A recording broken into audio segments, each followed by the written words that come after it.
I keep my eyes wide open all the time. Yeah. I keep the end of all the tires by because you're mine. I'll walk the line. Wih.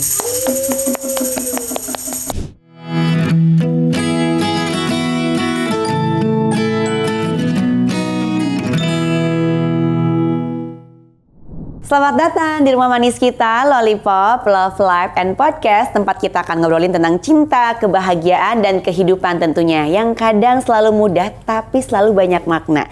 Nah, hari ini aku ditemani oleh perempuan ya, yang perjalanannya tuh penuh warna. Dari dunia hiburan, lewat lagu Ada Circle kayak ngeracun, nah itu deh pokoknya kan, yang sempat booming juga. Sampai perjalanan hidup yang penuh ujian, baik dari sisi kesehatan maupun hubungan. Langsung kita sambut aja yuk, Kak Cinta Penelope. Hai.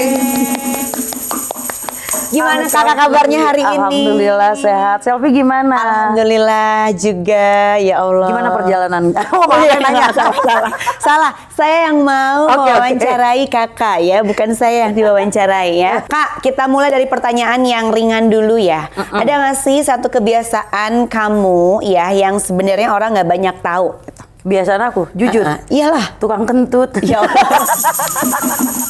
Jujur nggak? Serius ah? Iya. Masa sih kamu gitu sih kebiasaannya dikit-dikit masa kentut? Enggak gampang masuk angin. Oh, gampang masuk Iya. Usia nggak sih? Enggak dari dulu. Dari dulu. Aku sekarang 21 ya. Kamu udah tua. Apaan sih 21? Beneran. Serius Iya, kamu bener. gampang. Aku gampang banget masuk angin gitu. Terus nggak bisa kena kipas angin gitu-gitulah. AC bisa. Oh, saya bisa. Ya, kipas angin nggak biasa bisa. jiwa-jiwa orang kayaknya kelihatan Oh, ya. cocok. Karena kan nggak bisa kena kipas angin ya. Harus AC Aku nggak alergi kenapa-kenapa. debu soalnya. Oh, alergi debu. Kalau kipas angin tuh ada debu gitu-gitu lah oke. pokoknya. Jadi harus, kok bisa ya? Harusnya gampang bersin loh. Kenapa jadi gampang kentut ya? Aku sinus. Oh, oke. Masuk angin kentutnya gara-gara masuk angin. Gitu. Jadi aku kalau setiap kita ketemu pasangan gitu, hal utama yang aku ucapkan itu dulu. Oh, itu dulu. Karena biar itu bisa tidak ini ya. terbantahkan. Iya.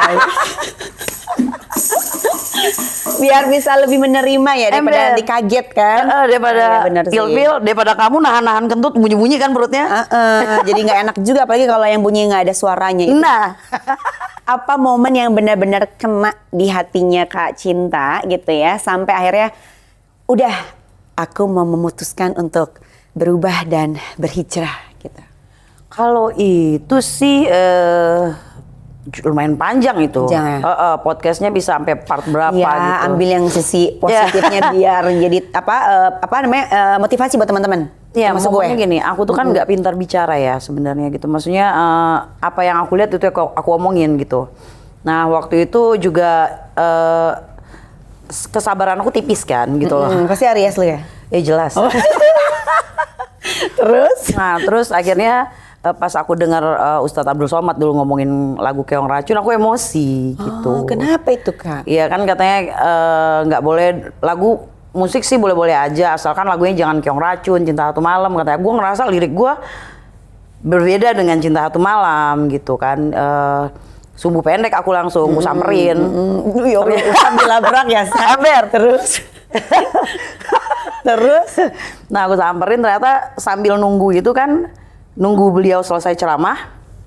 Nah dia ngomongin tentang wanita salihah gitu kan, wanita yang mendekati surga gitu. Dan wanita yang paling banyak ada di neraka gitu kan. Nah yang arah mau ke nerakanya tuh aku ngeliat di diri aku dari atas ke bawah, nih gua banget gitu kan. Kok ke surganya nggak ada gitu. Terus ya akhirnya aku berpikir hidup tuh ya buat mati lah, bukan buat apa-apa gitu. Jadi pas udah aku dengerin itu aku nggak jadi ngomong. Dan akhirnya aku ngomong sama produser aku kan, waktu itu mau malam tahun baru kalau nggak salah. Ada produserku ikut, ada manajerku Mbak Eka tahu kan. Nah, aku mau manggung malam tahun baru itu di 3 tempat gitu. Di klub di daerah Padang satu, siangnya itu di kantor di Polda Metro, satunya di nikahan orang. Itu yang di klub sama Polda Metro aku cancel di hari H. Terus, aduh kontrak tuh. Udah. Dan dengan alasan gue takut di panggung itu gue mati dan gue nggak bawa apa-apa ke akhirat nanti gitu. Di situ kenanya. Setelah itu aku ngomong sama manajer aku, ya kru ada yang berapa marah, ada yang bilang aku egois, Tapi emang bener-bener yang aku lihat itu ya gue di panggung mati gitu loh. Meninggal di panggung dan dalam keadaan yang nggak baik gitu loh. Dan akhirnya ya udah manajer aku Mbak Eka ngomong sama tim, aku tetap harus bayar ganti rugi ke Penyelenggara. label, penyelenggara, semuanya lah, ganti rugi semuanya. Dan aku pikir duitku masih cukup lah, gitu loh kan. Ganti rugi. Ya, ganti rugi, terus bikin permohonan maaf gitu di koran 7 hari gitu kan, dan ya duitku masih ada lah aku pikir kan. Nah akhirnya sampai aku hijrah itu sampai di titik nol, aku nggak punya duit sama sekali. Gitu. Aku nggak punya duit karena udah label nuntut aku. Karena hutangku masih banyak gitu, 1 album dan 2 single. Gitu terus akhirnya manajer aku sih yang nguatin aku sama tim aku yang pergi. Ada 6 orang yang tersisa 4 orang yang sama aku. Sama kamu. Setahun setelah itu kita coba, aku sakit, ya kan? Aku sakit, kanker, tapi di situ aku pasrahin diri aku sama Allah. Dan rezeki yang aku cari dari, aku mulai di entertain ini dari umur 9 tahun ya. Sampai di usia aku 30 kemarin itu, rezeki yang selama itu aku cari, aku kumpulin, dalam 1 tahun aku dapetin setelah aku hijrah. Gitu loh. Jadi aku dulu nggak tidur, nge-DJ juga, kerja juga, sinetron juga, nyanyi juga. Aku kumpulin, nggak ada apa-apanya dengan yang aku dapatkan setelah aku pasrahin diri aku sama Allah. Dalam 1 tahun aku dapetin semua. Wih. Termasuk penyakit aku. Masuk ya kakak. Termasuk penyakit aku, ya sebagai manusia kita harus tetap berusaha kan. Betul. Tapi apa kamu bisa berpikir aku ngabisin hampir 25 miliar untuk sakit aku, setiap bulan aku stem cell, berobat aku di MONI bagaimana, aku nggak tahu duitnya dari mana. Tapi ada aja yang ngasih. Keren ya. Berarti ya Allah sampai diem semua loh ya. Dengar ceritanya, Masya Allah. Insya Kamu Allah, beneran ya. Kak? Iya beneran, serius. Bener ya. Tapi tenang dulu, ini ngomong-ngomong soal tadi penyakit gitu, aku juga baru tahu loh sebenarnya Kak. Tapi kalau hijrah itu bukan sesuatu yang instan, memang betul ya Kak. Tadi Kakak bilang perjalanannya kan panjang ya Kak ya, dan itu nggak mudah juga. Nggak mudah. Buat siapapun, termasuk Kakak dan teman-teman aku juga ada beberapa yang memang sudah berhijrah juga ya Kak ya. Untuk awal perjalanan itu, yang paling kamu lawan itu apa sih Kak? Kebiasaan lama kah? Alkohol ya? Berarti kebiasaan lama. Lingkungan? Lingkungan sih fine-fine aja, nggak masalah. Aku nggak, maksudnya dari dulu juga aku bukan orang yang berteman fanatik kayak gitu, enggak gitu loh kan. Maksudnya, dan aku bukan tipikal perempuan yang hobi keluar gitu juga enggak. Aku hobinya di rumah gitu. Terus berteman ya berteman aja, karena aku takut semakin deket selalu ada masalah gitu. Jadi aku ya udah berteman baik aja kayak kita. Berteman baik-baik ya kan, aja, tapi iya. nggak pernah, maksudnya kita yang jalan kemana bareng-bareng. Kita pernah jalan kemana waktu itu ke Batam, kemana acara, jalan-jalan aja gitu kan. Dan alhamdulillah sampai sekarang kita nggak pernah berantem. Ya kan, itu aja sih. Jadi nggak ada hal yang sulit kalau untuk dalam pergaulan. Yang sulit itu waktu itu adalah aku melawan alkohol sih. Jadi lebih ke diri sendiri gitu ya? Lebih Ya, ke diri sendiri. ya itu alkohol, rokok. Jadi kamu niat untuk berhenti waktu itu nggak minum lagi nih aku gitu, itu pas kapan tuh akhirnya bisa lepas bener-bener? Iya, detik aku bilang aku mau nutup aurat, ya aku berhenti. Berapa lama itu Kak? Langsung. Langsung? Ya. Langsung, yang nggak bisa langsung tuh rokok. Rokok ya? Sampai sekarang. Sampai sekarang? Sampai sekarang, aku nggak munafik. Banyak yang aku suka live di IG dulu tadi sering nanya, aku masih ngerokok. Ya masih. Gitu. Ya pelan-pelan kurang sedikit karena itu merugikan kan. Cuman ya belum. Jadi kalau misalkan kita ngomong nih Kakak, hijrah itu udah dari tahun berapa sampai hari ini? Udah berapa 2017 akhir, berarti 2018 awal sampai sekarang. Udah lama banget. Gak berasa ya? Ya Allah. Baru kemarin. Berarti aku menjalaninya enjoy berarti. Berarti enjoy. Tapi naik turunnya pasti. Naik turun pasti. Kan ada. tadi Kakak bilang sempat nggak punya uang juga. Nah kan Iya. awal-awal waktu Kakak kembali, jadi diri Cinta Penelope yang baru itu kan ya dengan sesuatu yang baru ya, itu gimana tuh Kak? Pas lagi nggak ada kerjaan banget, apa segala macem, Kakak juga harus menjalani kehidupan. Aku diuji sama Allah itu nggak nyampe 3 bulan. Oh nyampe 3 bulan. Nggak nyampe. Jadi duitku tuh habis ya buat bayar label dan buat bayar kontrak-kontrak yang udah ditandatangan, ya kan. Jadi nggak nyangka kalau kita ngomongin duit kita masih ada gitu di dalam rekening. Kepikiran nggak kalau itu bakalan habis? dalam waktu 2 bulan. Enggak. Aku habis. Iya. Habis untuk bayar ganti rugi aja. Gitu. Nah, terus bener-bener habis 50.000 aja nggak ada. Dan di situ manajerku Mbak Eka, ada Aat, ada yang tim aku lah kamu tahu. Itu yang stay di aku tuh bener-bener mereka ada yang jual handphone buat kita makan. Ada yang kita makan cuman gorengan gitu seharian gitu loh. Tapi fine-fine aja dan itu Allah ngasih nggak nyampe 3 bulan ujiannya. Gantinya.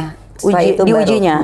Setelah 3 bulan itu habis itu aku diundang kajian ke salah satu daerah. Aku bingung nih kan, maksudnya kajian apa? Gue kan nggak ngerti ya, gitu baru ganti baju nih. Dan aku juga nggak ngerti yang namanya pakai baju syar'i ataupun pakai hijab, nggak ngerti sama sekali. Aku pakai syar'i awalnya karena endorsan masuk ya syar'i semua. Jadi aku pakai gitu loh kan. Dan saatnya ada yang masuknya yang kayak hijab gitu ya aku pakai juga. Dan itu banyak ini dia nih teman-teman kita sendiri, lingkungan muslim sendiri yang suka ngejudge gitu. Jadi ngejudge, makanya banyak orang yang baru hijrah ditekan sama teman-teman muslim sendiri, akhirnya patah, buka. Maksudnya gitu gimana nih? Maksudnya gimana? Ditekan gimana nih maksudnya? Selalu ada dilihatnya salah gitu loh. Oh, cara pakai jilbab lu kok begini sekarang gini, selalu yang dia cari itu kesalahan. Gitu. Padahal kan aku baru ganti baju ya. Temperamennya masih kan. Deket gue gampar tuh orang beneran. Deket gue gambar ya. Untungnya jauh ya, Say. Gitu. Nah, ya cuman ya kayak gitulah gitu. Cuman terus akhirnya kajian itu diundang, aku nanya, Mbak Eka awalnya nanya kan, ini datang buat sharing hijrah. Itu sharing hijrah tuh ngapain? Aku bilang nggak ngerti. Jadi iya kajian ibu-ibu. Terus gue ngapain? Gue nggak ngerti. Nggak mungkin nyanyi karena itu di musola gitu, di masjid gitu kan. Terus iya dia nanya budgetnya berapa. Produserku bilang, Cin kalau misalnya sharing hijrah tuh sebenarnya apa yang udah dijalanin kayak gini nih, kamu sharing aja. Kalau misalnya Nabi Muhammad aja nggak boleh kita ngomongin harga Nabi Muhammadnya nggak dibayar, kita minta bayaran. Jadi ya udah bilang aja nggak apa-apa Mbak kita datang asalkan dibayarin tiketnya, hotelnya kita datang aja gitu. Oh ya udah Mbak, ya udah kita datang, kita acara malamnya kasih amplop ya kan, dan amplopnya nggak aku buka-buka. Nggak dibuka-buka? Enggak. Sekarang? Udah dibuka. Karena sempat habis juga duitnya. Waktu itu nggak dibuka. Nah, tebalnya segini, ya kan? Ya udahlah gitu kan. Ya udah taruh aja nih gaji pertama setelah berhijab gitu loh kan. Disimpan. Manajerku tuh kaget gitu kan. Ucu masa jauh banget sih dari harganya 85, 100 juta. Kita masa cuma segini 500.000 atau apa gitu kan. Kok tega ya gitu acara sebesar itu. Manajerku buka. Dalamnya dolar segini sama cek 500 juta. Serius? Iya. Serius Kak? Iya. Wow. Manggung aja gue sampai berantem sama orang buat nego harga kan, nggak dapat segitu. Ini plus cek, plus dolar juga. Wih, gue kapan nih dapet kayak gitu ya? Itu jadi bintang tamu cuman sharing soal hijrah. Iya. Di mana itu? Dia mau. Iya maksudnya bukan. Dulu kita acara Polda bareng ya. Iya kan dulu ya. Ember. Ya Allah, bisa gitu ya Kak, ya Allah luar biasa ya Said. Keganti bener-bener, aku percaya kalau gitu Kakak bisa diuji sama Allah 3 bulan, setelah itu baru alokasi semuanya. Karena Kakak ya berserah diri udah sekarang ikhlas aja. Ih, mantap lah. Yuk kita hijrah. Amin. Kak, tapi kita tahu juga nih, kamu sempat kehilangan beberapa di pekerjaan setelah berhijab. Tadi Kakak bilang. Di momen itu, pernah nggak sih kamu ngerasa goyah, kayak pengen balik lagi seperti Cinta Penelope yang dulu? Atau mungkin kamu juga pernah mempertanyakan keputusan kamu nih kayak, bener nggak sih ini gue? Udah bener nggak sih ini sekarang gitu? Nih aku agak, kalau misalnya yang aku kangenin waktu itu adalah nge-DJ. Karena emang nge-DJ itu hobi aku kan gitu. Dan aku masih punya turntable waktu itu di rumah. Sampai akhirnya aku ngerasa gue udah bosen deh mainnya, karena aku mainin setiap hari selagi aku masih hijrah itu nggak ada kerjaan gitu kan, jadi aku mainin setiap hari di rumah. Iya. Di rumah aja. Jadi akhirnya aku bosen, aku kasih ke manajerku yang manajer DJ Bang Roni. Apa? Nggak tahu. Yang pernah mau nawarin live ya dulu. Terus? Nah terus akhirnya ya udah aku bilang ini mau gue jual mau ngapain ya gitu kan. Ya udah taruh di kantor. Ya udah habis itu udah nggak pernah aku pegang lagi gitu. Itu sih kalau kangen, karena buat aku itu adalah seni ya, merubah musik menjadi satu itu seni buat aku gitu. Jadi makanya aku senang dengan itu. Tapi sekarang sih udah enggak. Paling kalau misalnya lagi jalan-jalan ngelihat Iya benar. Suka datang ke tempat-tempat begitu juga masih. Menikmati Kan musik. sekarang kan tempat-tempat itu nggak kayak dulu. Kalau dulu kan di alat DJ itu ada di klub. Kalau sekarang mah di Iya sih. cafe lounge biasa aja ada DJ kan. Jadi kan masih bisa lihat gitu. Tapi ya udah gitu sebatas gitu. Kalau nyanyi sih alhamdulillah masih sampai sekarang. Masih? Gitu. Masih, cuman banyak kan luar negeri karena di Indonesia bayarannya kecil. Wih. Cetas gitu kan langsung. Keren banget. Kamu keren banget deh. Jauh banget mainnya. Ember. karena gini, di luar negeri itu lebih tidak memilih kamu pakai hijab atau bagaimana. Aku pakai syar'i, walaupun syar'i aku besi-besi semua isinya ya. Gitu Masa kan. sih? Iya masih Berat tetap nggak? begitu. Lumayan? Enggak sih, lumayan Iya. sih. Ya kayak gitu Serius lah. Kak? Iya. Tapi nyanyinya tetap nyanyi dangdut?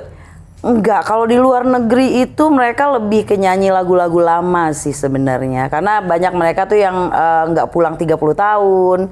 Jadi kalau aku nyanyiin lagunya yang baru-baru, mereka nggak tahu. Mereka nggak tahu ya. Nggak tahu gitu. Jadi emang kan acara-acara kayak KBRI di embassy kayak gitu. Jadi aku tur aja di Eropa gitu kan. Pasti kenalannya dubes-dubes deh. Iya kan? Keren banget. Iya sih emang kalau orang sono tuh ya WNI jatuhnya kita menghibur Iya. itu kan. Tapi banyak juga ya kalau enggak loh, kalau di Eropa jarang ada TKI ya. Paling itu kayak orang yang nikah sama orang sana, kayak gitu loh. Dan mereka juga berwirausaha di sana. Jadi ada acara di Finland tuh terakhir tuh dia bikin IFF, Indonesia Finland Festival. Jadi batik pun peragaan busana batik mengenalkan budaya Indonesia gitu. Jadi banyak bule juga yang nonton. Keren. Ini kali ini ajak-ajak lo ya. Oh, kalau ini ajak-ajak ya. Nyanyi lah batik-batik mau gue. paling jauh nyanyi di KBRI mana? Kutub Utara, Di mana itu? Finlandia, Oh Finlandia. Helsinki. Oh pantesan mainnya sekarang ke Aurora ya. Say. Gara-gara itu. Gue langsung mikir, pantes sekarang ngajak mulu sekarang ke Aurora. Ternyata udah kenal sama bapak dubesnya main-main. Ibu. Oh ibu. Oh keren juga ya saya. Oke lah. Tepuk tangan dulu. Tapi apa namanya Kak? Tadi aku bilang kakak yang sempat goyah nggak waktu pas lagi jalan-jalan menuju mantap berhijrah tuh yang bikin gue kan tadi kakak bilang alkohol. Selain itu apa? Iya seperti yang aku bilang tadi, teman-teman yang ngejatuhin itu ya teman-teman semuslim sendiri gitu kan, yang oknum-oknumnya lah gitu kan.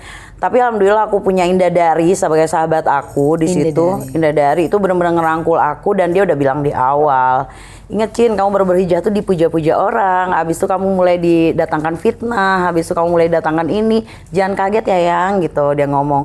Jadi aku udah biasa aja dengan apa yang datang, biasa aja gitu. Oke kalau gitu. Oke Kak, sekarang kita mau tanya soal relationship ya.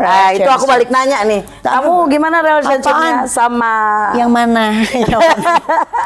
Enggak, ini bener. Ini kan kehidupan relationship kamu tuh cukup sering jadi sorotan, ya kan Kak? Boleh dong dengan pengalaman yang agak sedikit, yang nggak sedikit itu, bener nggak sih pernah digosipin? Aku aja baru tahu nih, aku pengen tanya.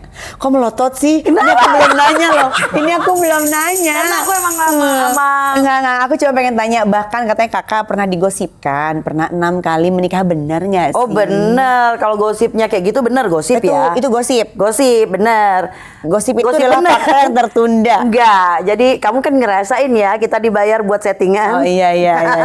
Enak kan Oke. duitnya? Enggak sih, gue gak dibayar. Rugi banget. Gue sih dibayar ya 300 juta cuma syuting sebulan, ya iyalah. Terus itu bener berarti 6 kali?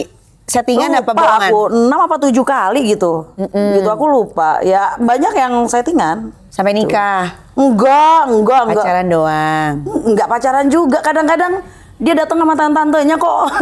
Ya Allah. Orang tante-tantenya yang bayar, dia mau bikin lagu. Yang mana sih, gue tahu nggak? Ya, jangan lah, kalau itu ketahuan, lu tahu. Oh, gue tahu ya. Tahu. Udah, gue tahu ya. Udah nggak usah dibuka, aku tahu. Oh, berarti benar digosipin sampai 6 kali itu berarti benar. Iya, Beritanya 6-7 ya. kali, iya. 6-7 katanya tweet. Tapi dua duit. Ih, Cuman cocok. ada beberapa yang benar, ada yang maksudnya ya beberapa kali nikahnya benar. Karena aku juga nggak suka dengan seks bebas kan. Wih, betul sih Kak. Jadi mendingan halal dulu. Uh-uh. Tapi Kak Cinta, kamu melihat suatu hubungan itu harusnya seperti apa sih? Dan apa pelajaran yang kamu dapat setelah berulang mengalami kondisi bercerai, nikah gitu? Kalau kata orang gini, yang salah nih sama perempuannya sebenarnya gitu. Karena kalau misalnya si perempuannya berkali-kali nikah bukan berarti salah di lakinya, salahnya di perempuannya. Katanya Tapi begitu. benar. Aku nggak pernah bilang ya kita pasti ada sifat-sifat yang buruk, pastilah semua orang punya masalah dalam rumah tangga mah pasti gitu kan. Cuman aku ya seperti aku bilang tadi, aku sumbu pendek gitu. Dan aku tuh mau misalnya dibilang aku punya pasangan terus kamu ngomong, "Kak, tadi aku lihat pasangan kamu loh sama cewek." Misalnya, aku nggak akan percaya karena aku belum lihat. Sekarang. Enggak, misalnya kayak gitu kan. Misalnya. Tapi pada saat aku sudah melihat, aku nggak akan bicara, aku langsung pergi. Gitu. Jadi sumbu pendeknya aku di situ gitu. Maksudnya, gue udah ngelihat, lu nggak perlu ngejelasin apa-apa lagi, jadi gue pergi. Gitu. Oh, jadi kenapa kamu bercerai menikah itu karena kamu selalu melihat seperti itu? Karena kejujuran itu suatu hubungan tuh harus dilandasi dengan kejujuran dan kepercayaan dong, ya kan? Kalau misalnya you failed, berarti lu nggak cinta, udah itu aja. Kalau lu paksain, lu cuman bunuh diri, batin gitu loh. Lu menikah kan untuk bahagia gitu kan. Kalau misalnya lu belum apa-apa aja udah kayak gitu ya paham kan, tahu kan? Dong, paham banget. Kayak itu satu karakter. Kalau deketan begitu ya udah nggak usah basa-basi. Tinggal. Nah, sumbu pendeknya di situ kali ya. Mungkin karena kita tidak menanyakan dulu nih apa penyebabnya atau mungkin kenapa-kenapanya. Aku pasti ngumpulin bukti dulu. Oh, Pasti aku kumpulin buktinya, aku lihat dan udah lihat pakai mata kepalaku sendiri gitu. Jadi aku udah nggak perlu jawab penjelasan lagi. Iya, penjelasan ataupun dia mau ada sesuatu yang dia mau excuse apa ke aku, enggak. Buat aku enggak lah. Rugi gitu loh. Rugi buat aku. Ya nggak apa-apa lah aku dicap nikah bolak-balik ya dibandingkan gua gonta-ganti nggak ketahuan. Jadi berapa kali nikahnya? Itu rahasia. Ya kalau ada beberapa yang aku cerai juga gara KDRT sih. Oh, serem banget sih. Gimana gue di KDRT kan? Iya, makanya kamu nggak balas aja. Takutnya dia mati. Nah, gue masuk penjara. Mendingan gue tinggal. Cinta, kita tahu kamu juga sudah lama berjuang dengan kondisi kesehatan. Aku ini baru tahu, Dan serius? Sumpah. Pantesan lu nggak datang, gue koma 21 hari lu nggak datang gitu. Karena aku baru tahu di sini sekarang, masa sih gini sakit apa sih? Sumpah Kak, makanya aku mau minta maaf ya Kakak. Nih katanya perjalanan yang apa tuh? Berjuang dalam kondisi kesehatan dan itu bukan perjalanan yang mudah. Kalau diingat dari awal, kamu tahu kondisi itu, reaksi pertama kamu itu waktu pertama kali apa? Oh, kalau ditanya reaksi aku waktu dokter bilang pertama kali, aku langsung kayak oke, gue harus sembuh. Gitu. Karena waktu itu kita kan belum jauh dari almarhum Jupe kan. Belum jauh dengan segala macamnya yang Jupe laluin. Tiba-tiba aku periksa beberapa kali di Indonesia, which is itu nggak kelihatan. Aku periksa di KL juga nggak kelihatan gitu kan. Dan ada satu lagi rumah sakit di Malaysia juga. Dokternya langsung ngejudge, ini udah berat. Dia bilang, apa? Aku bilang, cancer. Aku diem, gue harus sembuh, gitu kan. Cancer, terus, ya, akhirnya manajerku bawa ke MONI, kita screening semuanya. Singapura, screening semuanya dan itu udah, akhirnya ya itu stadium 3B gitu. Dan nggak lama setelah aku hijrah lah, 1 tahun setelah aku hijrah, kurang lebih.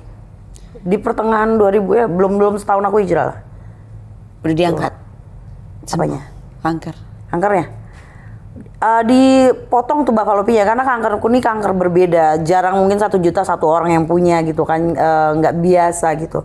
Kan biasanya ada kanker serviks yang kayak gitu kan, tapi aku punya kanker tuba falopi, which is itu di rahim ada gini 2 nih, yang buat si itin telurnya. Iya. Ya itu. Kanker di situ itu kanker yang nggak biasa. Dua-duanya. Wow. Diangkat. Yes. Jadi kamu udah nggak mungkin punya anak lagi berarti, udah nggak ada. Kalau Allah ngizinin punya lah. Amin. Ya kecuali bayi tabung ya karena rahimnya masih ada.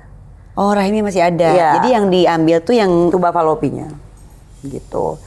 Dan aku berjuangnya banget ya. Maksudnya dokter waktu itu menawarkan aku, harusnya aku nggak bisa bicara ya karena itu medis ya, rahasia medis, nggak boleh aku omongin. Cuman aku ngomongin garis besarnya aja. Yang aku lakukan treatment berbeda dengan treatment yang lainnya orang lakuin. Gitu. Apa tuh?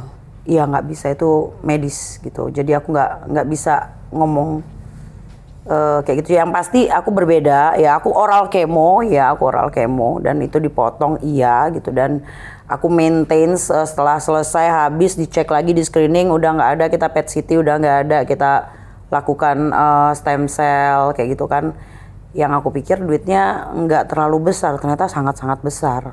Ya gitu, makanya yang dilakukan di Indonesia sih sebenarnya udah benar gitu, cuman dengan kapasitas keuangan yang begitulah gitu. Dan yang aku lakukan berbeda, aku ngejar sampai ke Jerman nyari stem cell yang bagus gitu-gitulah. Dan dari mulai aku lumpuh, aku pakai kursi roda, manajerku kan udah umur 54 ya, dia ngedorong kursi roda aku dan aku selalu diketawain, aku aja nenek-nenek masa ngedorong kamu yang muda gitu. Gue lempar kursi rodanya, ngerambat aku, besoknya minta beliin tongkat. Pakai tongkat, jalannya masih lama aku kan. Akhirnya di Turki aku buang tongkatnya, aku coba ngerambat dan dilihat orang, gue harus bisa. Alhamdulillah akhirnya bisa jalan. Wow. Vakumnya lumayan lama aku. Vakumnya lumayan lama. 4 tahun untuk sembuhan. Sekarang udah totali sembuh ya? 2 tahun yang lalu itu aku masih pakai morfin. Dan aku masih stem cell. Morfin itu aku habisin 4 ampul sampai 6 ampul sehari. Karena CA itu sakit banget. Dan akhirnya aku mulai treatment infus gitu, nanobubble gitu. Infus keempat kita PET CT, yang di hepar aku yang ada 2 cm itu hilang. Gitu. Tahu kayak gini ngapain gue mahal-mahal, infusnya cuma berapa, 40 jutaan, 45 jutaan. Stem cell aku hampir 1 M. Stem cell kan mahal banget, Bun. Dan itu tuh berturut-turut tuh, aku stem cell waktu itu berturut-turut. Habis semuanya kos-kosan gue. Ya Allah, tapi mudah keganti ya, amin ya. Amin. Keganti lagi. Ya. Amin, tapi kan nyawa ya, alhamdulillah. Iya, betul. Alhamdulillah gitu. Kan Kak, berarti kan sekarang udah sembuh lah ya. Amin. Alhamdulillah. Tapi aku juga dengar juga nih Kak, ada momen-momen di mana kondisi kamu tuh benar-benar drop, dan di titik itu yang paling kamu rasain tuh apa? Kondisi aku drop itu gini, yang namanya orang sakit pasti butuh dukungan. Pasti. Ya, terutama dari orang yang kita sayang lah. Tuh. Kalau nggak suami ataupun keluarga kan seperti itu. Aku tidak menyalahkan mama, tidak ada saat itu karena emang aku nyimpen, aku lari dari TV supaya nggak ada yang wawancara ataupun bikin mama sedih kan. Jadi mama nggak tahu aku sakit. Gitu, mama nggak tahu aku sakit, emang aku simpen. Jadi berjuang tuh ya bener sama teman-temanku yang berempat aja. Tapi aku nggak tahu sih ya. Emang waktu pas kakak sakit ada di berita di media nggak sih? Ada. Di awal-awal ada. Habis itu aku kabur karena aku berobatnya di Indonesia waktu itu. Jadi masih ada dapat berita-beritanya ya? Ya. Sudah cabut keluar nggak sama sekali? Ya. Habis itu COVID kan. COVID, nah udah makin hilang dan aku mulai belajar gitu kan. Dan ngecek, dan aku yakin tubuh kita ini pasti bisa nyembuhin diri sendiri asal kita jaga gitu. Betul. Ya aku mulai makan nasi. Bener-bener berhenti waktu itu aku makan nasi. Karena kan manis-manis makanannya kanker. Gitu. Sekarang udah stop manis? Ngaca aja sih. Ngaca. Oh wow. Masih lah. Masih kadang-kadang. Masih, itu gong banget loh. Gue sempet gitu kan. Oh iya lihat dirinya sendiri yang manis. Oke ya, di kondisi seperti itu, yang bikin kamu tetap kuat sampai sekarang itu apa sih Kak? Apa bentuk dukungan yang diberikan oleh orang tersayang kamu yang tadi kamu bilang? Terutama ya pasti di saat aku hancur kayak gitu, aku poinnya gimana caranya gue bahagiain mama kan kayak gitu kan. Jadi yang bikin aku kuat itu lah mama, adik-adikku, keluarga aku lah yang bikin aku kuat. Saat itu aku sendiri kan. Itu berjuang sendiri dan orang-orang yang terdekat itu aja sih. Gimana caranya gue harus sembuh. Adik-adikku masih kuliah, gue tulang punggung keluarga gitu kan. Biasa ya. Nah, jadi ya mama aku diabetes yang aku harus nggak pernah putus obatnya gitu. Jadi aku minta sama Allah ya sembuh. Tapi aku memang orangnya cheer up kali ya. Jadi kayak nggak pernah yang benar-benar ngeluh apa. Pernah sih aku yang capek lah gitu kan. Iya, teriak gitu dengan diri sendiri, marah sama diri sendiri gitu, terus marah sama Allah juga pernah gitu loh. Kayak kenapa sih kayak gini gitu. Kalau tuh nggak adil gitu ya. Aku nggak berani gitu. Nggak berani dulu. Gue kalau lagi kecil gitu dulu. Kalau marah sama Allah gitu dulu. Aku terakhir marah sama Allah tuh kucing aku mati.